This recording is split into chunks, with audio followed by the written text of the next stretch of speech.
Hi all. റെയിൽവേയുടെ പുതിയൊരു notification ദാ എത്തിക്കഴിഞ്ഞിരിക്കുകയാണ്.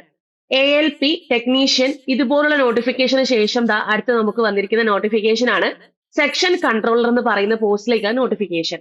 ഈ ഒരു നോട്ടിഫിക്കേഷന്റെ ഡീറ്റെയിൽസും കാര്യങ്ങളും ഒക്കെ കഴിഞ്ഞ ദിവസം ഞാൻ നിങ്ങൾക്ക് പറഞ്ഞു തന്നിട്ടുണ്ടായിരുന്നു. അപ്പൊ നമുക്ക് ആദ്യമായിട്ട് വിളിക്കുന്ന ഒരു പോസ്റ്റ് ആണ്. അപ്പൊ ഇതുവരേക്കും നമുക്ക് ഈ പറയുന്ന സെക്ഷൻ കൺട്രോളർ എന്ന പോസ്റ്റ് നമുക്ക് വിളിച്ചിട്ടില്ല. അപ്പൊ പുതിയതായിട്ട് വിളിക്കുന്ന ഒരു നോട്ടിഫിക്കേഷൻ ആണ്. അതുകൊണ്ട് തന്നെ ഒത്തിരി പേർക്ക് ഒത്തിരി ഡൗട്ടുകൾ കാണും. അപ്പൊ അതിനെല്ലാം ആ ഡൗട്ട്സ് എല്ലാം കൂടെ ചേർത്തിട്ടുള്ള ഒരു ഒരു കുഞ്ഞു സെക്ഷൻ ആണ്. അപ്പൊ എല്ലാവരും ഡീറ്റെയിൽ ആയിട്ട് തന്നെ ഇതിനെപ്പറ്റി വിശദമായിട്ട് തന്നെ അറിയാം കേട്ടോ. അപ്പൊ നമുക്ക് എന്തായാലും ഈ ഒരു ഡീറ്റെയിലിംഗ് വീഡിയോയിലേക്ക് പോവാം. ആദ്യം സെക്ഷൻ കൺട്രോളറിന്റെ ഇമ്പോർട്ടന്റ് ഡേറ്റ്സ്, ഈ ഡേറ്റ്സ് ഒക്കെ നിങ്ങൾ ജസ്റ്റ് ഒന്ന് ഓർത്ത് വെച്ചേക്കുക അല്ലെങ്കിൽ മാർക്ക് ചെയ്ത് വെച്ചേക്കുക. നമ്മുടെ ആപ്ലിക്കേഷൻ ഡേറ്റ് ആണ് സെപ്റ്റംബർ 15 സ്റ്റാർട്ട് ചെയ്തു. അതായത് ഇന്നലെ സ്റ്റാർട്ട് ചെയ്തിട്ടുണ്ട്. ഒക്ടോബർ 14 നമുക്ക് ലാസ്റ്റ് ഡേറ്റ് വരുന്നത്. അപ്പോ ഇതിനുള്ളിൽ വെച്ച് തന്നെ നിങ്ങൾ ആപ്ലിക്കേഷൻ കൊടുക്കാൻ വേണ്ടിയിട്ട് ശ്രമിക്കുക. ഇനി പേയ്മെന്റ് ഡേറ്റ് വരുന്നത് ഒക്ടോബർ 16. 2 ദിവസം കൂടെ ഉണ്ട് പേയ്മെന്റ് ചെയ്യാൻ വേണ്ടിയിട്ട്. അപ്പോൾ നിങ്ങൾ കഴിവതും നേരത്തെ തന്നെ നമ്മുടെ ആപ്ലിക്കേഷൻസും കാര്യങ്ങളൊക്കെ കൊടുക്കാൻ വേണ്ടിയിട്ട് ശ്രദ്ധിക്കാം. ഓക്കെ. പിന്നെ നമ്മുടെ എക്സാം ഡേറ്റും കാര്യങ്ങളൊക്കെ അവർ അറിയിക്കും എന്നാണ് പറഞ്ഞിട്ടുള്ളത്. അപ്പൊ അതിനെപ്പറ്റി നമുക്ക് ഡീറ്റെയിലിംഗ് ഒന്നുമില്ല.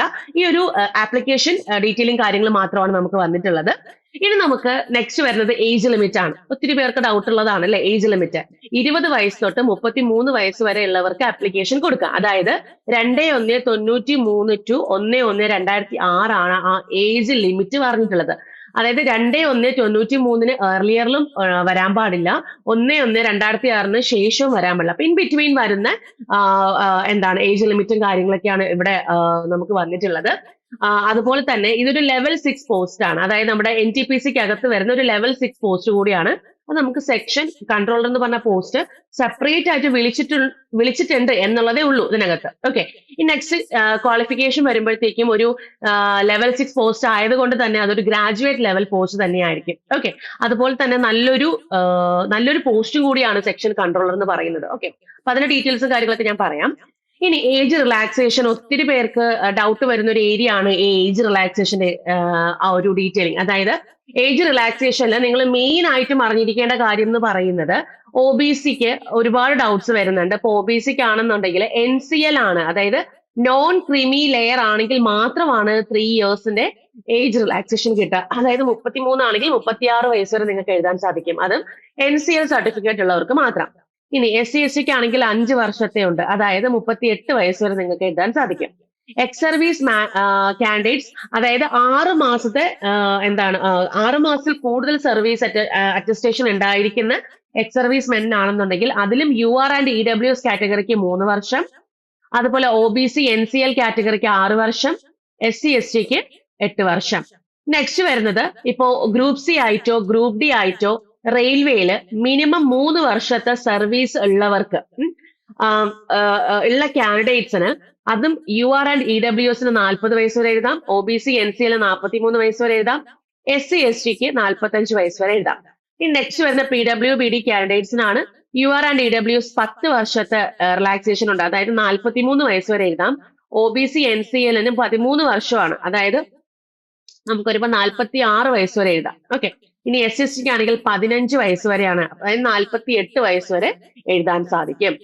ഇനി നെക്സ്റ്റ് എന്ന് പറയുന്നത് ഏതെങ്കിലും ഒരു ക്വാസി അഡ്മിനിസ്ട്രേറ്റീവ് ഓഫീസിൽ വർക്ക് ചെയ്യുന്ന, അതായത് റെയിൽവേ ഓർഗനൈസേഷന്റെ ഏതെങ്കിലും ഒരു ക്വാസി അഡ്മിനിസ്ട്രേറ്റീവ് ഓഫീസിൽ വർക്ക് ചെയ്യുന്ന കാൻഡിഡേറ്റ്സിന്, ഇപ്പോൾ റെയിൽവേ ക്യാൻറ്റീൻസിലോ അല്ലെങ്കിൽ കോപ്പറേറ്റീവ് സൊസൈറ്റീസിലോ ഇൻസ്റ്റിറ്റ്യൂട്ട്സിലോ ഒക്കെ വർക്ക് ചെയ്യുന്ന കാൻഡിഡേറ്റ്സിന് എല്ലാ കാറ്റഗറിക്കും കൂടി വരുന്നെന്ന് പറയുന്നത് up to length of service rendered for or 5 years which is less. അതായത് അപ് ടു അതായത് 5 വർഷത്തെ ആ ഒരു റെന്ററിംഗ് സർവീസും കാര്യങ്ങളൊക്കെ ഉണ്ടായിരിക്കും എന്നുള്ള കാര്യമാണ് അവിടെ റിലാക്സേഷൻ അവിടെ തന്നിട്ടുള്ളത്. അതുപോലെ തന്നെ വിമൻ കാൻഡിഡേറ്റ്സ്, അതിപ്പോ ഡിവോഴ്സ്ഡ് ആവാം, അതുപോലെ വിഡോഡ് ആവാം, ഇനി ജുഡീഷ്യലി സെപ്പറേറ്റഡ് ആയിരിക്കണം, അതുപോലെ തന്നെ റീമാരി ചെയ്തിട്ടില്ലാത്ത വിമൻ കാൻഡിഡേറ്റ്സ് ഉണ്ടെങ്കിൽ അവർക്ക് UR ആൻഡ് EWS കാറ്റഗറിയിലുള്ളവരാണെങ്കിൽ 35 വയസ്സ് വരെ, അതുപോലെ OBC NCL ആണെങ്കിൽ 38 വയസ്സ് വരെയും, SC/ST ആണെങ്കിൽ 40 വയസ്സ് വരെയും എഴുതാൻ സാധിക്കും. ഈ പറയുന്ന ഈ ഒരു പോസ്റ്റിലേക്ക് അപ്ലൈ ചെയ്ത എക്സാം എഴുതാൻ സാധിക്കുന്നതാണ്. അപ്പൊ മേജർ റിലാക്സേഷൻ വളരെ നീറ്റായിട്ട് തന്നെ അത് ഒന്ന് അറിഞ്ഞിരിക്കുക. ഓക്കെ. ഇനി നെക്സ്റ്റ് നമുക്ക് വേക്കൻസി എത്രയാണ്? അപ്പൊ 368 വേക്കൻസിയാണ്. അപ്പൊ പലരും പറയുന്നുണ്ട്, അതായത് 368 വേക്കൻസി എന്ന് പറഞ്ഞാൽ ഭയങ്കര ചെറുതല്ലേ, ഓൾ ഇന്ത്യ ലെവൽ അല്ലേ? അപ്പൊ ഒന്ന് ആലോചിച്ച് നോക്കുക, സെക്ഷൻ കൺട്രോളർ എന്ന് പറയുന്നത് ഒരു ഡിവിഷനിൽ ഇത്ര പേര് ഉണ്ടാവത്തുള്ളൂ. ഇപ്പോ എക്സാമ്പിൾ പറയുകയാണെങ്കിൽ നമുക്ക് ഒരു ഡിവിഷൻ ഉദ്ദേശിക്കുന്നത് ഈ പറയുന്ന നമ്മുടെ സദേൺ ഡിവിഷൻ ഉദ്ദേശിക്കുന്നതല്ല. ഇപ്പൊ സദേൺ ഡിവിഷനിൽ നമുക്ക് ഒത്തിരി ഇത് വരുന്നുണ്ട്. അപ്പൊ അതില് ഇപ്പോ ഇത്ര ഒരു ഏരിയ ഉണ്ടായിരിക്കും, അല്ലെങ്കിൽ ഇത്ര സ്റ്റേഷൻസിന്റെ കൺട്രോൾ ആയിരിക്കും ഉണ്ടായിരിക്കും. ഇപ്പൊ ചിലപ്പോൾ ഒരു 15 സ്റ്റേഷൻസോ അല്ലെങ്കിൽ 20 സ്റ്റേഷൻസിനോ കൺട്രോൾ ആയിരിക്കും ഒരു സെക്ഷൻ കൺട്രോളറിന് വരുന്നത്. അപ്പൊ അത്രയും മാത്രം ലിമിറ്റഡ് ആണ്. ഇപ്പൊ ഏകദേശം പറയുകയാണെങ്കിൽ സൗത്ത് ഡിവിഷൻ സദേൺ ഡിവിഷൻ നോക്കുകയാണെങ്കിൽ നമുക്ക് ഏകദേശം ഒരു 120 സെക്ഷൻ കൺട്രോളറിന്റെ ആ ഒരു എന്താണ് പറയാ വേക്കൻസിയും കാര്യങ്ങളൊക്കെയാണ് നമുക്ക് വരിക. അപ്പൊ അതിനനുസരിച്ചുള്ള വേക്കൻസി ആയിരിക്കും നമുക്ക് അവിടെ വരുന്നത്. അപ്പം ഇത് നമ്മുടെ NTPCക്ക് അകത്ത് വരുന്ന പോസ്റ്റുകൾ നിങ്ങൾ നോക്കുമ്പോൾ ഒത്തിരി വേക്കൻസി ആയിട്ടായിരിക്കും നമുക്ക് RRB NTPC വരുന്നത്. അപ്പം അതിൽ ഓരോ പോസ്റ്റ് നോക്കുമ്പോഴും നമുക്ക് ഇത്രയും തന്നെ വേക്കൻസി അതിനകത്ത് വരുന്നുള്ളൂ. ഓക്കെ, അപ്പോ സെക്ഷൻ കൺട്രോളർ അതിൽ നിന്ന് കുറച്ചും കൂടി വേക്കൻസി കുറവായിരിക്കും. കാരണം ഞാൻ ഈ പറഞ്ഞ പോലെ നമുക്കൊരു ഏരിയ ഉണ്ടായിരിക്കും, ഒരു സെക്ഷൻ കൺട്രോളിന്റെ അണ്ടറിൽ ഇത്ര ഏരിയ ഉണ്ടായിരിക്കും. ഇപ്പോ ഞാൻ നേരത്തെ പറഞ്ഞ പോലെ ഒരു 15 സ്റ്റേഷൻസ് അല്ലെങ്കിൽ ഒരു 20 സ്റ്റേഷൻസ് ഉണ്ടായിരിക്കും. അത്രയും സ്റ്റേഷൻസിന് ഒരു സെക്ഷൻ കൺട്രോളർ. അപ്പൊ ഒന്ന് ആലോചിച്ച് നോക്കിയാൽ മതി നമുക്ക് ഓരോ ഡിവിഷനിൽ എത്ര എന്താണ് സെക്ഷൻ കൺട്രോളർ ഉണ്ടാകും എന്നുള്ളത്. അത് മാത്രമല്ല, സെക്ഷൻ കൺട്രോളർ എന്ന് പറയുന്നത് ഒരു പ്രൊമോഷൻ ലെവൽ പോസ്റ്റ് ആയിരുന്നു. അതായത് SM station master, section control, അങ്ങനെ ഒരു പ്രൊമോഷൻ ലെവലിൽ വരുന്ന ഒരു പോസ്റ്റും കൂടി ആയിരുന്നു ഇതുവരെ. അതില് ഒരു എത്രയാണ്, ഒരു 60% ഇപ്പൊ ഡയറക്ട് റിക്രൂട്ട്മെന്റ് കൊടുത്തിട്ടുണ്ട്. ബാക്കി 40% ഈ പറയുന്ന എന്താണ് നമ്മുടെ പ്രൊമോഷൻ വൈസ് പോകുന്നത്. അപ്പം അതുകൊണ്ട് തന്നെ വിത്തിൻ ആ ഒരു പ്രൊമോഷൻ ഏരിയയിലുള്ള ഒരു പോസ്റ്റും കൂടി ആയതുകൊണ്ട് അതിപ്പോ ആദ്യമായിട്ട് നമുക്ക് ഡയറക്ട് റിക്രൂട്ട്മെന്റിൽ വന്നപ്പോ നമുക്ക് ഇത്ര വേക്കൻസീസും കാര്യങ്ങളൊക്കെ നമുക്ക് അവിടെ അവർക്ക് ആദ്യം തരാൻ പറ്റുള്ളൂ. അപ്പൊ അത്രയും ലിമിറ്റ് ഉണ്ട്, സെക്ഷൻ കൺട്രോളറിന്റെ ഒരു പോസ്റ്റിലേക്കുള്ള ലിമിറ്റ് ഉണ്ട്. അപ്പം അത് നിങ്ങളൊന്ന് അറിഞ്ഞിരിക്കുക. അപ്പോൾ ഓൾ ഇന്ത്യ നമുക്ക് 368 വേക്കൻസി ആണ് ഉള്ളത്. പക്ഷെ നല്ലൊരു വേക്കൻസി തന്നെയാണ്. നമ്മൾ നല്ല രീതിയിലേക്ക് പഠിക്കുകയാണെന്നുണ്ടെങ്കിൽ നമുക്ക് ഒരൊറ്റ വേക്കൻസിയുടെ കാര്യമേ ഉള്ളൂ. അപ്പൊ നമ്മൾ നല്ല രീതിയിലുള്ള പ്രിപ്പറേഷൻസ് കാര്യങ്ങളൊക്കെ എടുക്കുക. എക്സാംസിന്റെ ലെവലായിരുന്നാലും ഒക്കെ നമ്മൾ അത്രയും തന്നെ കണ്ട് നിങ്ങളത് പ്രിപ്പയറും കാര്യങ്ങളൊക്കെ ചെയ്യാം. ഓക്കെ, അപ്പൊ വേക്കൻസി കണ്ടിട്ട് നിങ്ങളത് അപ്ലൈ ചെയ്യാണ്ടിരിക്കരുത്. വേക്കൻസി നമുക്ക് കുറവോ കൂടുതലോ എത്രയോ ആയിക്കോട്ടെ, നമുക്കൊരൊറ്റ വേക്കൻസി മതി എന്നുള്ള ഒരൊറ്റ തീരുമാനത്തോടു കൂടി തന്നെ അത് പഠിച്ചു മുന്നേറാൻ വേണ്ടിട്ട് നോക്കുക കേട്ടോ. അതുപോലെ തന്നെ നമുക്ക് മെഡിക്കൽ സ്റ്റാൻഡേർഡ് ഇവിടെ A2 ആണ്. നമ്മുടെ SM ലെവൽ ഞാൻ പറഞ്ഞു, ലെവൽ 6ന്റെ പോസ്റ്റിൽ വരുന്നതാണ്. ലെവൽ 6ലെ SM പോസ്റ്റിൽ, അതായത് സ്റ്റേഷൻ മാസ്റ്ററിന്റെ അതേ മെഡിക്കൽ സ്റ്റാൻഡേർഡ് ആണ് നമുക്ക് സെക്ഷൻ കൺട്രോളർ എന്ന് പറഞ്ഞത്. അതായത് ഇവിടെ നിങ്ങൾ എപ്പോഴും ശ്രദ്ധിക്കേണ്ടത്, റെയിൽവേ എക്സാം നിങ്ങൾ അപ്ലൈ ചെയ്യുന്ന സമയത്ത് എപ്പോഴും ഐ സ്റ്റാൻഡേർഡ് റിക്വയർമെന്റ് അനുസരിച്ച് തന്നെ നിങ്ങൾ അത് അപ്ലൈ ചെയ്യാൻ വേണ്ടിയിട്ട് ശ്രമിക്കണം. കാരണം ഇപ്പോ നിങ്ങൾ SM ഇപ്പം ഐ സ്റ്റാൻഡേർഡ് SM പറയുകയാണെങ്കിൽ, അതായത് സ്റ്റേഷൻ മാസ്റ്റർ പറയുകയാണെങ്കിൽ 6/9 6/9 വിത്തൗട്ട് ഗ്ലാസസ് ആണ്. അപ്പം ആ ഒരു എന്താണ് സ്റ്റാൻഡേർഡ് വരുന്ന സമയത്ത് നിങ്ങളിപ്പോ 6/9 6/12 ഉള്ള ഒരു ഐ സ്റ്റാൻഡുള്ള ഒരു വ്യക്തിയാണ്, നിങ്ങൾ SM അതായത് സ്റ്റേഷൻ മാസ്റ്റർ പ്രിഫറൻസ് കൊടുക്കുകയാണ് എന്നുണ്ടെങ്കിൽ നമ്മൾ ആ ഒരു ഐ ടെസ്റ്റിലേക്ക് പോകുന്ന സമയത്ത് അവിടെ ഡിസ്ക്വാളിഫൈ ചെയ്യാനുള്ള സാധ്യത കൂടുതലാണ്.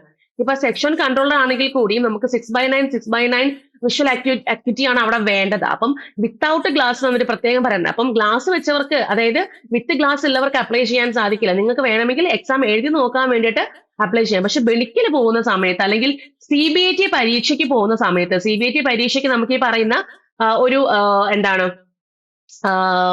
നമുക്ക് വിഷൻ ബേസ് ചെയ്തിട്ട് വരുന്ന ഒരു സർട്ടിഫിക്കറ്റ് അവിടെ കൊടുക്കേണ്ടതായിട്ടുണ്ട്. അപ്പം അത് നമുക്ക് ഒരു ഐ ഡോക്ടറിന്റെ അടുത്ത് നിന്നാണ് നമ്മൾ സർട്ടിഫൈ ചെയ്ത് വാങ്ങിക്കുന്നത്. അതും ഒറിജിനൽ സർട്ടിഫിക്കറ്റ് ആണ് നമ്മൾ സർട്ടിഫൈ ചെയ്ത് വാങ്ങിക്കുന്നത്. അപ്പം ആ ഒരു എന്താണ് അറ്റസ്റ്റേഷന് കൂടി നമ്മൾ അവിടെ കൊടുക്കേണ്ടതായിട്ട് വരുന്നുണ്ട്. അപ്പൊ അവിടെ നമുക്ക് എന്താണ് ഈ പറയുന്ന ഐ സ്റ്റാൻഡ് മീറ്റ് ചെയ്യുന്നില്ല എന്നുണ്ടെങ്കിൽ നമുക്ക് CBIT പരീക്ഷ എഴുതാൻ പറ്റില്ല. ഓക്കെ, നിങ്ങൾക്ക് വേണമെങ്കിൽ എക്സാം എങ്ങനെയുണ്ട് എന്നുള്ളത് ജസ്റ്റ് ഒന്ന് എഴുതി നോക്കാം. ഏത് രീതിയിലുള്ള എക്സാംസ് ആണ് വരുന്നത്, എങ്ങനത്തെ ചോദ്യങ്ങളാണ് ചോദിക്കുന്നത്, നമുക്ക് ജസ്റ്റ് ഒന്ന് എഴുതി നോക്കാവുന്നതാണ്. പക്ഷെ ഞാൻ പറയുവാണെങ്കിൽ പെർഫെക്റ്റ് ആയിട്ടും ഐ സ്റ്റാൻഡേർഡ് കീപ്പ് ചെയ്യുന്ന ആൾക്കാർ മാത്രം ഈ ഒരു പോസ്റ്റിലേക്ക് അപ്ലൈ ചെയ്യുക. അതായത് A2 സ്റ്റാൻഡേർഡ് ഉള്ളവർ മാത്രം ഈ ഒരു പോസ്റ്റിലേക്ക് അപ്ലൈ ചെയ്യുക. ബാക്കിയുള്ളവർ അപ്ലൈ ചെയ്ത് കഴിഞ്ഞാലുള്ള പ്രശ്നം എന്ന് പറയുന്നത് മെഡിക്കൽ പോകുന്ന സമയത്ത് നമ്മൾ ഡിസ്ക്വാളിഫൈ ചെയ്യാൻ അല്ലെങ്കിൽ അത് റിജക്ട് ചെയ്യാനുള്ള സാധ്യത ഉണ്ട്. അത് മാത്രമല്ല, വേറൊരു പോസ്റ്റിലേക്ക് നമ്മൾ അങ്ങനെ എടുക്കത്തുമില്ല. ഇപ്പൊ നമുക്ക് ഇപ്പൊ A3 അല്ലെങ്കിൽ A3 അല്ലെങ്കിൽ A3 B2 C2 അങ്ങനെ വരുന്ന കുറെ ഐ സ്റ്റാൻഡേർഡ് കൂടെ ഉണ്ട്. അപ്പം ആ സ്റ്റാൻഡേർഡിൽ വരുന്ന പോസ്റ്റിലേക്ക് നമ്മൾ ചിലപ്പം അത് റെക്കഗ്നൈസ് ചെയ്യില്ല. ഇപ്പൊ ഈ പറയുന്ന സെക്ഷൻ കൺട്രോളിൽ പിന്നെ നമുക്ക് വേറെ ഐ സ്റ്റാൻഡേർഡ് വരുന്നില്ല. അപ്പൊ A2 ഉള്ളവർ മാത്രമല്ല ബാക്കിയുള്ളവരൊക്കെ റിജക്ട് ചെയ്യുവാണ് ചെയ്യുന്നത്. അപ്പൊ അതൊന്ന് നിങ്ങളൊന്ന് ഓർത്തേക്കുക. അപ്പൊ അതൊന്ന് നിങ്ങൾ എന്താണ് മെയിൻ ആയിട്ടും ഈ ഒരു ഐ സ്റ്റാൻഡേർഡ് വെച്ചിട്ട് വേണം നിങ്ങൾ എന്ത് ചെയ്യാൻ, അത് ആപ്ലിക്കേഷനും കാര്യങ്ങളൊക്കെ കൊടുക്കാൻ വേണ്ടിയിട്ട്. ഇനി എന്താണ് ഈ മെഡിക്കൽ സ്റ്റാൻഡേർഡിൽ എ2ന്റെ പ്രത്യേകത? എ2ന്റെ പ്രത്യേകത ഞാൻ ഇത്തിരി മുമ്പ് പറഞ്ഞതേ ഉള്ളൂ.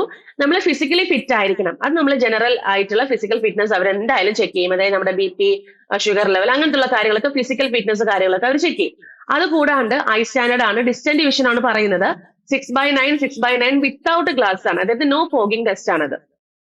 അതുപോലെ തന്നെ 0.6 വിത്തൗട്ട് ഗ്ലാസസ് നിയർ വിഷൻ ഉണ്ടായിരിക്കണം എന്നുള്ള കാര്യം പറയുന്നുണ്ട്. അതുകൂടാണ്ട് colour vision, binocular vision, night vision, myopic vision, ഇതൊക്കെ അവര് എന്താണ് ടെസ്റ്റ് ചെയ്യുകയും അതിന് പാസ് ആവുകയും ചെയ്യണം എന്നുള്ളത് വളരെ വ്യക്തമായിട്ട് തന്നെ അതിനകത്ത് പറയുന്നുണ്ട്. അപ്പൊ ഇതിൽ ഏതെങ്കിലും ഒരു ടെസ്റ്റിൽ ചെറിയൊരു പാളിച്ച പറ്റിയാൽ കൂടി അവർ റിജക്ട് ചെയ്യാൻ ചാൻസ് നല്ല, അവർ റിജക്ട് ചെയ്യും, തീർച്ചയായിട്ടും റിജക്ട് ചെയ്യും. ഒരുപാട് കേസ് കാര്യങ്ങളൊക്കെ വന്നിട്ടുണ്ട്. അപ്പം അതും നിങ്ങൾ ഐ സ്റ്റാൻഡേർഡ് നോക്കിയിട്ട് ആപ്ലിക്കേഷൻ കൊടുക്കുക. അതുപോലെ തന്നെ candidates who have undergone LASIK surgery, ഇപ്പൊ നിങ്ങൾ ഏതെങ്കിലും ലാസിക് സർജറി അല്ലെങ്കിൽ ഇപ്പം റിഫ്രാക്ടറി എറർ കറക്റ്റ് ചെയ്യാനുള്ള വേറെ ഏതെങ്കിലും സർജറി നിങ്ങൾ ചെയ്തിട്ടുണ്ട് എന്നുണ്ടെങ്കിൽ ഈ ഒരു പോസ്റ്റിലേക്ക് എലിജിബിൾ അല്ല എന്ന് നോട്ടിഫിക്കേഷനിൽ വളരെ വ്യക്തമായിട്ടും പറയുന്നുണ്ട്. ഓക്കെ, അതായത് ലാസിക് സർജറി ഒക്കെ ചെയ്ത് നമ്മുടെ വിഷൻ ഒരു 6/9 നമ്മൾ കൊണ്ടെത്തിച്ചു, നല്ല രീതിയിലുള്ള വിഷൻ കൊണ്ടെത്തിച്ചു, അല്ലെങ്കിൽ റിഫ്രാക്ടറി കറക്ഷനും കാര്യങ്ങളൊക്കെ ചെയ്ത് എറർ കാര്യങ്ങളൊക്കെ കറക്റ്റ് ചെയ്ത് നമ്മളത് പെർഫെക്റ്റ് ആക്കിയിട്ടുണ്ട്. എന്നിട്ട് നമ്മൾ എന്ത് ചെയ്യാണ്, അപ്ലൈ ചെയ്യാണ്. അപ്പൊ ഇതൊന്നും കണക്കിലാക്കാതെ നമ്മളത് അപ്ലൈ ചെയ്യുകയാണെന്നുണ്ടെങ്കിൽ മെഡിക്കൽ എടുക്കുന്ന സമയത്ത്, മെഡിക്കൽ എടുക്കുന്നത് റെയിൽവേ ഡോക്ടേഴ്സ് ആണ്. അപ്പം അവർക്ക് എന്തായാലും ഈ ലാസിക് സർജറിയും അതുപോലെ ഏതെങ്കിലും സർജറി ചെയ്തിട്ടുണ്ടെങ്കിൽ അവർക്ക് അറിയാൻ സാധിക്കും. അങ്ങനെ എന്തെങ്കിലും അവരുടെ ശ്രദ്ധയിൽ പെടുവാണെന്നുണ്ടെങ്കിൽ നമ്മളെ ഡീബാർ ചെയ്യാനുള്ള ഓപ്ഷനും അവിടെ വരുന്നുണ്ട്. അപ്പൊ അതുകൊണ്ട് ലാസിക് സർജറി, കാരണം ഇത് നോട്ടിഫിക്കേഷനകത്ത് വ്യക്തമായിട്ട് പറയുന്ന ഒരു കാര്യമാണ്, അതുകൊണ്ടാണ് അതിന് ആ ഒരു റിസ്കിലേക്ക് എടുക്കരുതെന്ന് പറയുന്നത്. അപ്പൊ ലാസിക് സർജറിയോ വേറെ എന്തെങ്കിലും സർജറിയോ ചെയ്തിട്ടുള്ള കുട്ടികളുണ്ട്, കാൻഡിഡേറ്റ്സ് ഉണ്ടെന്നുണ്ടെങ്കിൽ അവർ എലിജിബിൾ അല്ല എന്നുള്ളത് വ്യക്തമായിട്ട് പറയുന്നുണ്ട് കേട്ടോ. ഓക്കെ, അപ്പൊ അതൊന്ന് നിങ്ങൾ ഓർത്തേക്കുക, ആപ്ലിക്കേഷൻ കൊടുക്കുന്ന സമയത്തൊന്ന് ശ്രദ്ധിച്ചേക്കുക കേട്ടോ. ഇനി നെക്സ്റ്റ് എന്ന് പറയുന്നത് ഞാൻ നേരത്തെ പറഞ്ഞ പോലെ ഇതൊരു പേ ലെവൽ 6 വരുന്ന ഒരു പോസ്റ്റ് തന്നെയാണ്. സാലറി നമ്മൾ എന്താണോ ലെവൽ 6 സാലറി, അതിന്റെ ബേസിക് പേ ആണ് 35,400. കൂടാതെ അലവൻസും കാര്യങ്ങളും ഒക്കെ വരുന്നുണ്ട്. ഇപ്പൊ അലവൻസിന്റെ കാര്യം പറയുകയാണെങ്കിൽ നമുക്ക് ട്രാവൽ അലവൻസ് വരുന്നുണ്ട്, അതുപോലെ HRA വരുന്നുണ്ട്, അതായത് ഹൗസ് റെന്റ് അലവൻസ് വരുന്നുണ്ട്, DA വരുന്നുണ്ട്. ഇങ്ങനത്തെ എല്ലാ റെയിൽവേ പ്രൊവൈഡ് ചെയ്യുന്ന എല്ലാ അലവൻസും കാര്യങ്ങളും നമുക്ക് ഇതിനകത്ത് വരുന്നുണ്ട്. കൂടാതെ തന്നെ നമുക്ക് ഇപ്പോ നമ്മുടെ ബേസിക് പേ ആണ് ഞാൻ പറഞ്ഞ 35,400. ഇപ്പൊ നമ്മുടെ ഇൻഹാൻഡില് ഇപ്പൊ 7th പേ കമ്മീഷൻ പ്രകാരം ഒരു 45,000 അല്ലെങ്കിൽ ഒരു 50ക്കുള്ളിൽ വെച്ച് നമുക്ക് ഇൻഹാൻഡ് സാലറി ഇവിടെ കിട്ടും. ഓക്കെ, ഒരു 50 to 60 ആ ഒരു റേഞ്ചിലാണ് ഇൻഹാൻഡ് സാലറി വരിക. അതായത് ആനുവലി നമുക്കൊരു 10 lakhs അപ് ടു ഒരു 10 lakhs വരെ ഏൺ ചെയ്യാൻ പറ്റും. 7.5 to ഒരു 10 lakhs വരെ നമുക്ക് ഏൺ ചെയ്യാൻ സാധിക്കുന്ന ഒരു പോസ്റ്റ് കൂടിയാണ്. നല്ല രീതിയിലുള്ള ഒരു എന്താണ് സാലറി കാര്യങ്ങൾ അവിടെ വരുന്നുണ്ട്. കൂടാതെ തന്നെ നമുക്ക് ഇനി അടുത്ത 8th പേ കമ്മീഷൻ വരുന്നുണ്ട്. അപ്പൊ കുറച്ചും കൂടി നമുക്ക് സാലറി കൂടാനുള്ള സാധ്യതയുണ്ട്. അതായത് ഒരു 70K അടുപ്പിച്ച് വരുന്ന രീതിയിലുള്ള സാലറി കാര്യങ്ങളൊക്കെ അവിടെ വരും. നമ്മുടെ ഇൻ ഹാൻഡ് ആണ് ഞാൻ പറയുന്നത് കേട്ടോ. ഇനി അതിൽ ഇൻക്ലൂഡ് ചെയ്തിട്ടുള്ള അലവൻസ് എന്ന് പറയുന്നത് നമുക്ക് ഡിയർനെസ് അലവൻസ് വരുന്നുണ്ട്. അതായത് ബേസിക് പെയ്ഡ് ഇപ്പം നോക്കുവാണെങ്കിൽ ഒരു 54% ആണ് നമുക്ക് ഡിയർനെസ് അലവൻസ് വരുന്നത്. ഇനി ഹൗസ് റെന്റ് അലവൻസ് ഉണ്ട്. ഹൗസ് റെന്റ് അലവൻസ് എന്ന് പറയുമ്പോൾ ഈ സെക്ഷൻ കൺട്രോളർ എന്ന് പറയുന്നത് ഒരു മെയിൻ ഓഫീസിലായിരിക്കും, അതായത് ഒരു DRM, ഒരു ഡിവിഷണൽ റെയിൽവേ ഓഫീസിലായിരിക്കും ഇരിക്കുക. അപ്പോ ഒരു അതിനകത്ത് ഒരു കൺട്രോൾ സെക്ഷൻ അകത്ത് ഇത്ര പേര്, ഒരു ലിമിറ്റഡ് ആൾക്കാരുണ്ടായിരിക്കും, ഒരു 15 പേരോ അല്ലെങ്കിൽ 20 പേരോ ഉണ്ടായിരിക്കും ഒരു DRMല്. അപ്പോ അത്രയും പേരുണ്ടായിരിക്കുമ്പോൾ അവർക്ക് ഹൗസ് റെന്റ് അലവൻസ് ഫുള്ള് തന്നെയായിരിക്കും അവിടെ റിസീവ് ചെയ്യുക. കാരണം ഹെഡ് ക്വാർട്ടേഴ്സ് തന്നെയാണ് അവര് സ്റ്റേയും കാര്യങ്ങളും. അപ്പൊ ഹൗസ് റെന്റ് അലവൻസ് ഫുള്ളി തന്നെയായിരിക്കും അവർക്ക് കിട്ടുന്നത്. പിന്നെ അതുപോലെ തന്നെ അവർക്ക് ഫിക്സ്ഡ് ആയിട്ടുള്ള ഒരു ട്രാൻസ്പോർട്ട് അലവൻസ് എന്തായാലും ഉണ്ടായിരിക്കും. അതുകൂടാണ്ട് നൈറ്റ് ഡ്യൂട്ടി ഉണ്ടെങ്കിൽ അതിന് സെപ്പറേറ്റ് അലവൻസ് ഉണ്ടായിരിക്കും. വേറെ എന്തെങ്കിലും ഒരു ഇവർക്ക് എനിക്ക് തോന്നുന്നു സ്ട്രെസ് അലവൻസ് കാര്യങ്ങൾ ഉണ്ടാകും. കുറച്ച് സ്ട്രെസ് വരുന്ന ഒരു ജോബ് കൂടിയാണ്. സ്ട്രെസ് എന്ന് പറഞ്ഞാൽ ഭയങ്കര സ്ട്രെസ് ഒന്നല്ല, എന്നാലും ഒരു നമുക്ക് സാധാരണ ഒരു ഈ പറഞ്ഞ ഒരു 15 to 20 സ്റ്റേഷൻസ് കൺട്രോൾ ചെയ്യുന്ന ഒരാളാണ്. അപ്പൊ അവർക്ക് പൊതുവെ സാധാരണ വരുന്ന രീതിക്കുള്ള കുഞ്ഞു കുഞ്ഞു സ്ട്രെസ് കാര്യങ്ങളൊക്കെ ഉണ്ടാവാം. ആ സ്ട്രെസ് അലവൻസ് കാര്യങ്ങളൊക്കെ അവിടെ പ്രൊവൈഡ് ചെയ്യുന്നതായിരിക്കും. അപ്പൊ അലവൻസ് നമുക്ക് എന്തൊക്കെയാണോ നമ്മൾ മീറ്റ് ചെയ്യുന്ന കാര്യങ്ങൾ അതിൽ എല്ലാത്തിനും നമുക്ക് അലവൻസും കാര്യങ്ങളും ഒക്കെ, അതായത് സ്പെഷ്യൽ അലവൻസിന്റെ അണ്ടറിലാണ് ഇതൊക്കെ വരുന്നത്. സ്പെഷ്യൽ അലവൻസ് കാര്യങ്ങളൊക്കെ ഇതിനകത്ത് ഉണ്ടായിരുന്നത്. അതുപോലെ തന്നെ നല്ല പോലെയുള്ള ഒരു ജോബ് സെക്യൂരിറ്റി കാര്യങ്ങളൊക്കെ വരുന്ന ഒരു ജോബ് കൂടിയാണ്. ഓക്കെ, അതുപോലെ തന്നെ പ്രൊമോഷൻ വരുന്ന സമയത്ത് ബാക്കിയുള്ള പോസ്റ്റുകളിൽ നമുക്കിപ്പോ ഒരു 5 to 10 years വരെ നിൽക്കണം പ്രൊമോഷൻ ആവണം എന്നുണ്ടെങ്കിൽ ഇവിടെ ഒരു 2 to 3 years കൊണ്ട് പ്രൊമോഷൻ ആവാം. പെട്ടെന്ന് പെട്ടെന്ന് നമുക്ക് പ്രൊമോഷൻസ്, കാരണം ലിമിറ്റഡ് ആയിട്ടുള്ള വേക്കൻസി വരുന്നത് കൊണ്ടും ഒക്കെ നമുക്ക് എന്താണ് ഫാസ്റ്റ് പ്രൊമോഷനും കാര്യങ്ങളൊക്കെ ഉള്ള ഒരു ജോബ് കൂടിയാണ്. ഓക്കെ. അതുപോലെ മെഡിക്കൽ ഫെസിലിറ്റീസും കാര്യങ്ങളൊക്കെ ഇവർക്ക് ഉണ്ട്. അതായത് അവരുടെ കുടുംബത്തിനും ഉദ്യോഗസ്ഥനും ഈ പറയുന്ന മെഡിക്കൽ ഫെസിലിറ്റീസും കാര്യങ്ങളും ഉണ്ട്. അതുപോലെ ഹൗസിംഗ് ഓപ്ഷൻസും കാര്യങ്ങളും ഉണ്ട്. ലീവും പെൻഷനും കാര്യങ്ങളും ഒക്കെ ഉണ്ട്. ചിൽഡ്രന്റെ എഡ്യൂക്കേഷനും കാര്യങ്ങളും. അപ്പം നമ്മുടെ റെയിൽവേ പറയുന്ന എല്ലാ എലവൻസും എല്ലാ ബെനിഫിറ്റ്സും പറയുന്ന സെക്ഷൻ കൺട്രോളർ പോസ്റ്റിനും വരുന്നുണ്ട്. ഓക്കെ. ഇനി നെക്സ്റ്റ് എന്ന് പറയുന്നത് സെലക്ഷൻ പ്രോസസ് ആണ്. നമുക്ക് വളരെ ഇമ്പോർട്ടന്റ് ആയിട്ട് അറിയേണ്ടതാണ് സെലക്ഷൻ പ്രോസസ്സ്. കുറച്ച് ചേഞ്ചസ് കാര്യങ്ങളൊക്കെ വന്നിട്ടുണ്ട്. സെക്ഷൻ കൺട്രോളർ ആദ്യമായിട്ട് ആയതുകൊണ്ടാണ് നമുക്ക് ഈ ഒരു സിലബസിന് ചെറിയൊരു മാറ്റമൊന്നുമല്ല, ഒരു പുതിയ സിലബസ്. ഇതിൽ വേറൊന്നുമില്ല, സന്തോഷിക്കാനുള്ള കാര്യമേ ഉള്ളൂ. സയൻസ് പഠിക്കേണ്ട, കറണ്ട് അഫയർ പഠിക്കേണ്ട, ജനറൽ അവയർനെസ് പഠിക്കേണ്ട, അല്ലെ? ഇത്രയും കാര്യങ്ങൾ പഠിക്കണ്ട. ഇത്രയും കാര്യങ്ങൾ തന്നെ ഒഴിവായപ്പോൾ ഒരു വലിയൊരു ഭാരം ഒഴിഞ്ഞതുപോലെയാ, അല്ലെ? പിന്നെ ബാക്കി വരുന്ന റീസണിങ്, മാത്സും ആണ് ഏറ്റവും ഇമ്പോർട്ടന്റ് ആയിട്ട് ഇതിനകത്ത് പറയുന്നത്. കൂടാതെ ഇംഗ്ലീഷിന്റെ ഒരു ചെറിയ പോർഷനും കൂടെ വരുന്നുണ്ട്. നമ്മൾ സാധാരണ നമുക്ക് റെയിൽവേക്ക് ഇംഗ്ലീഷ് ഉണ്ടായിരിക്കില്ല, പക്ഷെ ഇവിടെ ഒരു ചെറിയ ഒരു പോർഷനും കൂടെ വരുന്നുണ്ട്. അത് റീഡിംഗ് കോംപ്രിഹെൻഷൻ ആണ്. നമ്മൾ കുട്ടിക്കാലത്തൊക്കെ നമ്മളൊരു പാസേജ് കണ്ടിട്ട് അതിലെ ക്വസ്റ്റ്യൻസ് ചോദിച്ചു കഴിഞ്ഞാൽ ആ പാസേജിൽ നമ്മൾ എഴുതുന്നില്ല, ആ സെയിം സംഭവം തന്നെയാണ് ഇവിടെ പറയുന്നത്. അപ്പൊ അതിലെ ഒരു മെയിൻ ആയിട്ടുള്ള ഒരു കാര്യം ഇതിനകത്ത് വരുന്നുണ്ട്. അപ്പൊ നമുക്ക് ഡീറ്റെയിൽ ആയിട്ട് തന്നെ നോക്കാം. സെലക്ഷൻ പ്രോസസ്സിൽ നമുക്ക് ആകെ ഒരൊറ്റ പരീക്ഷ, ഒരു സിംഗിൾ പരീക്ഷയാണ്. സിംഗിൾ പരീക്ഷ 100 മാർക്കിനാണ്. സിംഗിൾ പരീക്ഷയാണ് വരുന്നത്. അത് കഴിഞ്ഞാൽ CBIT പരീക്ഷയാണ്. CBIT പരീക്ഷ നമുക്ക് റെയിൽവേയിലെ 2 പോസ്റ്റുകൾക്കാണ് വരുന്നത്. ഒന്ന് നമ്മുടെ സ്റ്റേഷൻ മാസ്റ്ററിനും, അടുത്തത് വരുന്നത് സെക്ഷൻ കൺട്രോളറിനുമാണ്. ഓക്കെ. അതായത് നമ്മുടെ ഈ ലെവൽ 6 പോസ്റ്റ് വരുന്നതിലാണ് ഞാൻ പറയുന്നത് കേട്ടോ. CBIT പരീക്ഷ വരുന്നത് സെക്ഷൻ കൺട്രോളറിനും സ്റ്റേഷൻ മാസ്റ്ററിനുമാണ്. CBIT എന്ന് പറയുന്നത് കമ്പ്യൂട്ടർ ബേസ്ഡ് ആപ്റ്റിറ്റ്യൂഡ് ടെസ്റ്റ് ആണ്. അതൊരു 5 സെക്ഷൻ ആയിട്ടായിരിക്കും നമുക്ക് നടത്തുന്നത്.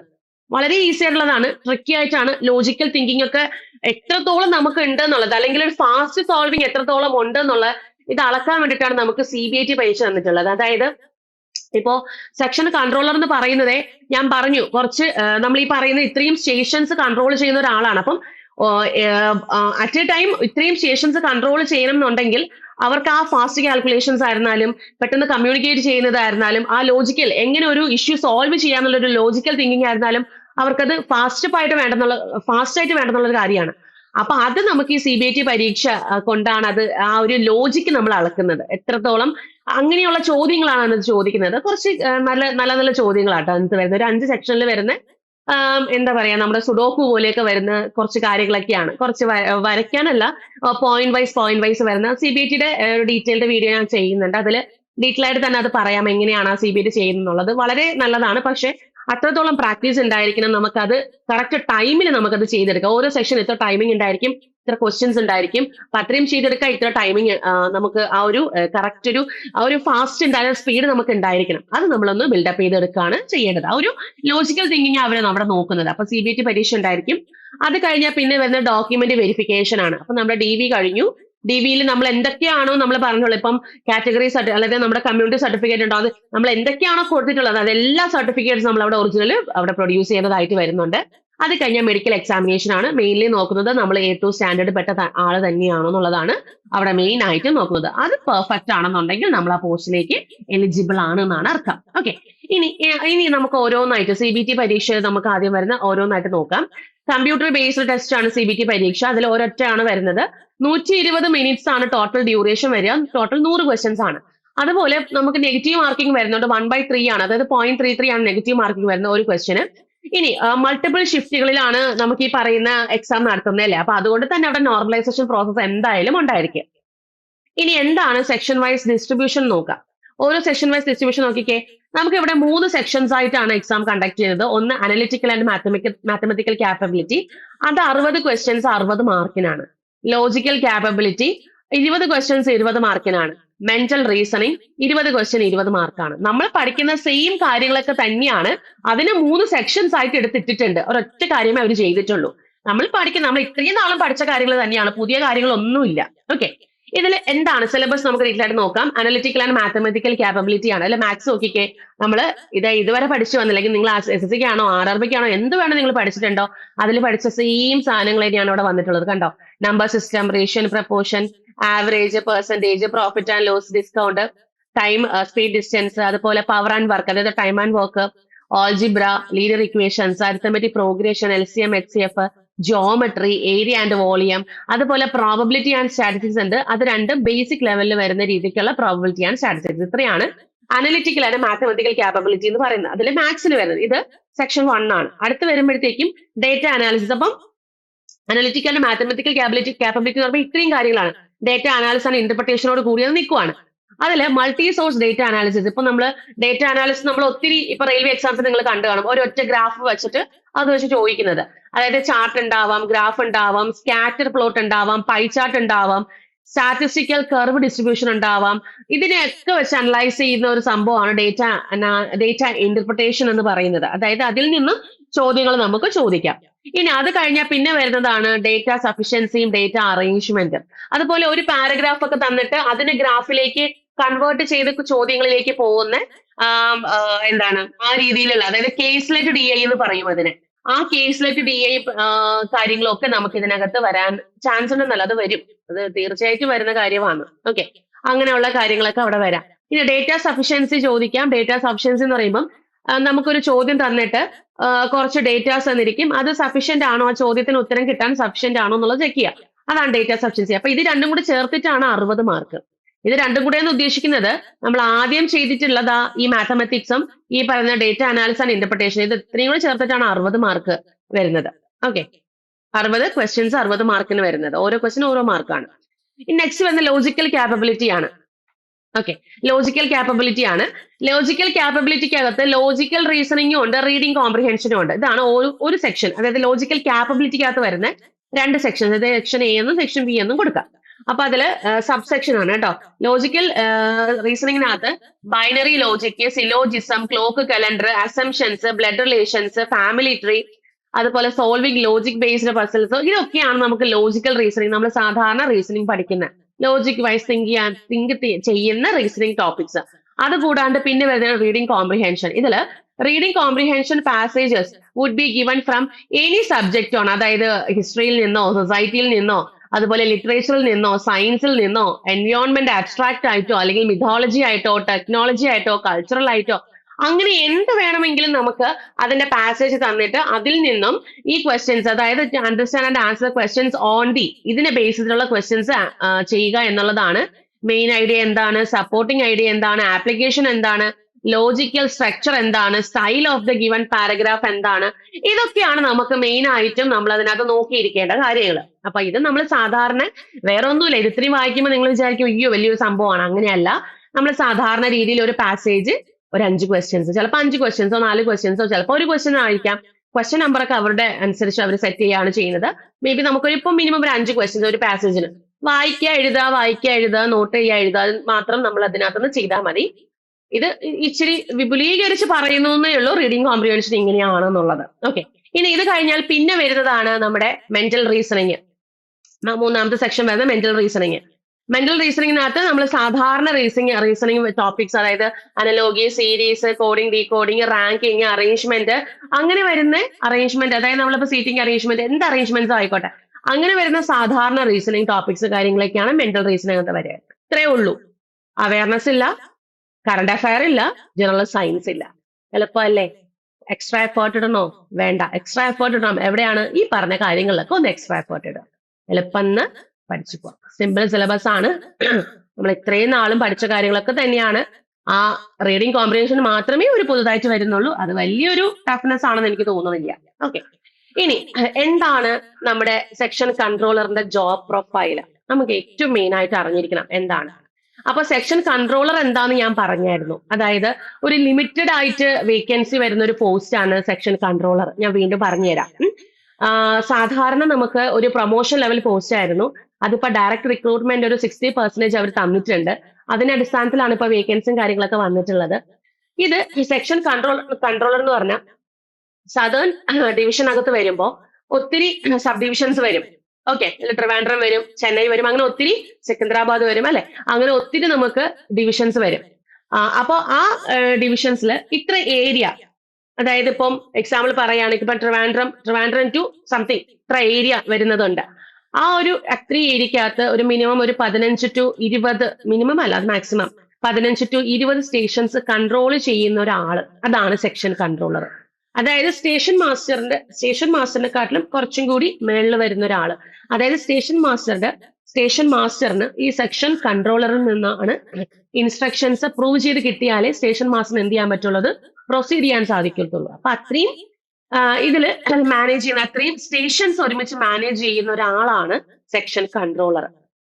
ഇത് വേറൊന്നിനുമല്ല, എപ്പോ ട്രെയിൻ ഡിപ്പാർച്ചർ ചെയ്യണം, ഏതൊക്കെ ട്രെയിൻസ് ആണ് ഉള്ളത്, അതായത് ട്രെയിൻസിന്റെ കംപ്ലീറ്റ് റെഗുലേഷൻസും മോണിറ്ററിംഗും നടത്തുന്നത് സെക്ഷൻ കൺട്രോളർ ആണ്. ഇപ്പൊ എപ്പോ എൻട്രി ചെയ്യണം, എപ്പോ എക്സിറ്റ് ചെയ്യണം, ഏതൊക്കെ ട്രെയിൻസ് പാസേജും കാര്യങ്ങളൊക്കെ വരുന്നുണ്ട്, അതായത് ഓൺ ടൈം മൂവ്മെന്റും ഒരു സ്മൂത്ത് ആയിട്ട് അവരുടെ വർക്കിംഗ് എൻഷുർ ചെയ്യുകയാണ് സെക്ഷൻ കൺട്രോളർ ചെയ്യുന്നത്, അതായത് നമ്മുടെ ട്രെയിൻസിന്റെ. പിന്നെ കോർഡിനേഷൻ വരുന്നുണ്ട്, എല്ലാ ഡിപ്പാർട്ട്മെന്റുമായിട്ട് സെക്ഷൻ കൺട്രോളറിന് ടൈപ്പ് ഉണ്ടായിരിക്കണം. അപ്പൊ അതായത് ഇപ്പൊ സ്റ്റേഷൻ മാസ്റ്റർ പറയാണ് ഒരു ട്രെയിൻ ഇങ്ങനെ എൻറ്റർ ചെയ്യാണ്, അപ്പൊ നമുക്ക് അതിന് സിഗ്നൽ കൊടുക്കണം, അത് സെക്ഷൻ കൺട്രോൾ അപ്രൂവ് ചെയ്തിട്ട് അത് സിഗ്നൽ ഡിപ്പാർട്ട്മെന്റിൽ കൊടുത്ത് സിഗ്നൽ കൊടുക്കുകയാണ് ചെയ്യുന്നത്. അപ്പോ എല്ലാ ഡിപ്പാർട്ട്മെന്റുമായിട്ടും സെക്ഷൻ കൺട്രോളറിന് എന്തുണ്ടായിരിക്കണം, ഒരു കോർഡിനേഷൻ ഉണ്ടായിരിക്കണം.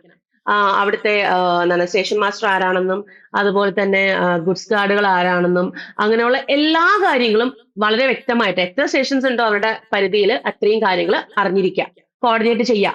ഓക്കെ, ഇനി നെക്സ്റ്റ് വരുന്നത് സ്റ്റേഷൻ മാസ്റ്ററിന് മേളിലോട്ടും എന്താണ് സുപ്പീരിയർ ആയിട്ട് വരുന്ന ചീഫ് സ്റ്റേഷൻ മാസ്റ്റർ അല്ല, സോറി, സെക്ഷൻ കൺട്രോളിന് മേളിലും വരുന്ന ചീഫ് സെക്ഷൻ കൺട്രോളും കാര്യങ്ങളും ഒക്കെ ഉണ്ട്. അപ്പൊ അവരുടെ അണ്ടറിൽ ഈ ഇത്രയും കാര്യങ്ങൾ മാനേജ് ചെയ്യുന്ന ഒരാളാണ് ഈ പറയുന്ന സെക്ഷൻ കൺട്രോളർ. പിന്നെ സേഫ്റ്റി കാര്യങ്ങളൊക്കെ എന്ത് ചെയ്യാ, ആ ഒരു പ്രോട്ടോകോളും കാര്യങ്ങളൊക്കെ കീപ്പ് ചെയ്യാന്നുള്ളതാണ്.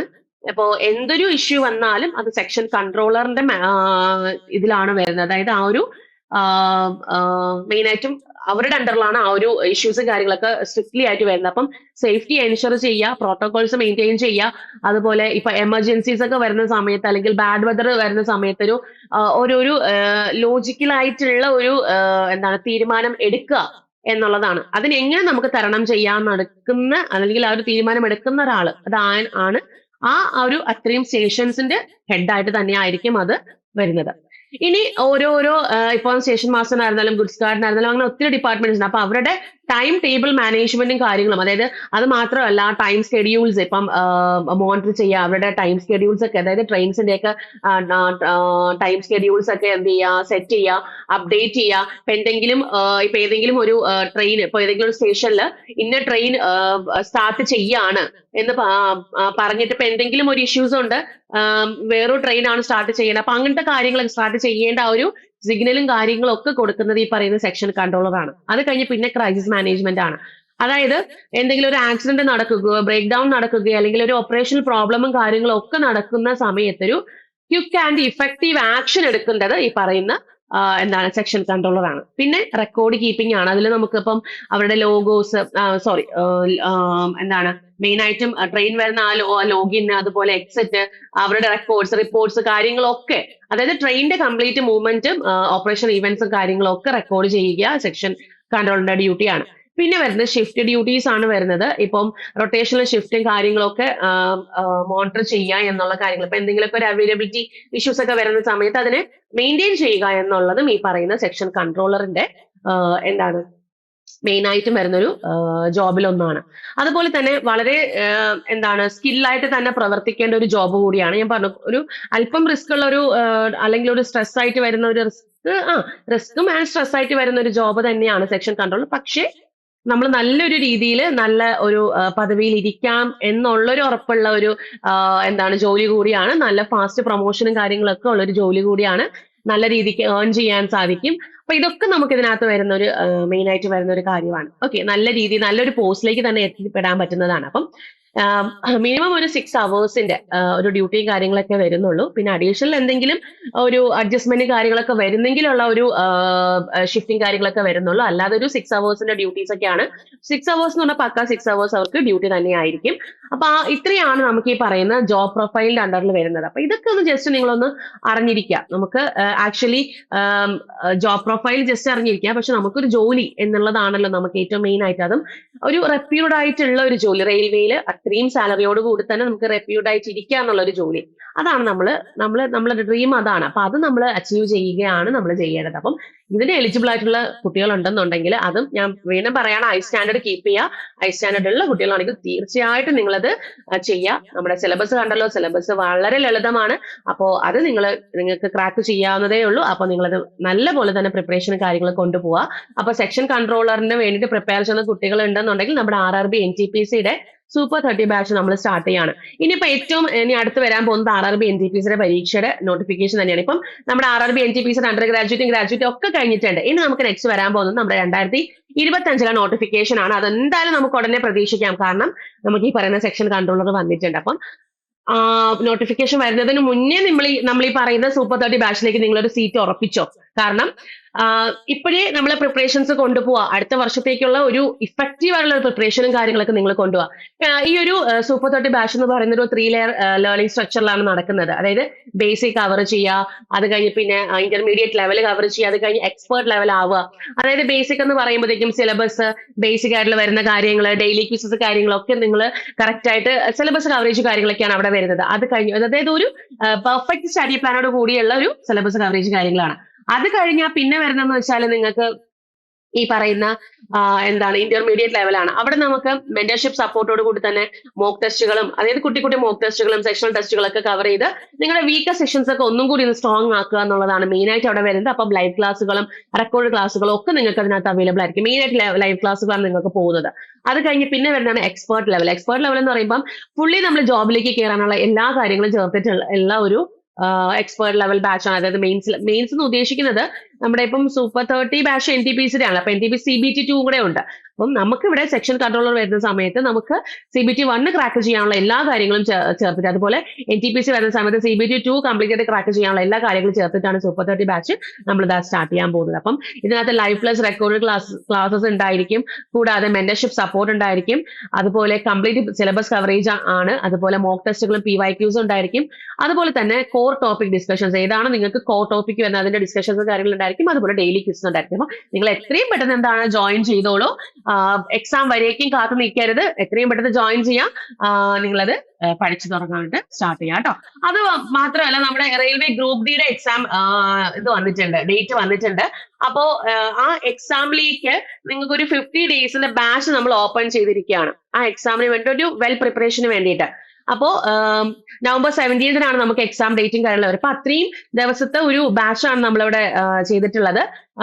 അപ്പോൾ ഈ ഒരു ബാച്ചിലേക്ക് നിങ്ങൾക്ക് ജോയിൻ ചെയ്യാം. മെയിൻലി നമുക്ക് ഇതിനകത്ത് എക്സ്പെക്ട് ചെയ്ത ക്വസ്റ്റ്യൻസും ഡെയിലി ക്വിസുകളും അതുപോലെ സ്പീഡ് ട്രിക്സുകളും കൂടാതെ നിങ്ങൾക്ക് എന്ത് സപ്പോർട്ടിന് വേണ്ടിയിട്ട് മെന്റർഷിപ്പും കാര്യങ്ങളും ഒക്കെ പ്രൊവൈഡ് ചെയ്തിട്ടുള്ള നമുക്ക് എക്സാം ക്രാക്ക് ചെയ്യാൻ വേണ്ടിയിട്ടുള്ള ഒരു 50 ഡേയ്സ് എഫിഷ്യന്റ് ബാച്ചാണ് RRB ഗ്രൂപ്പ് ഡിയുടെ. അപ്പൊ ബാച്ചിലേക്ക് നിങ്ങൾക്ക് ജോയിൻ ചെയ്യാം.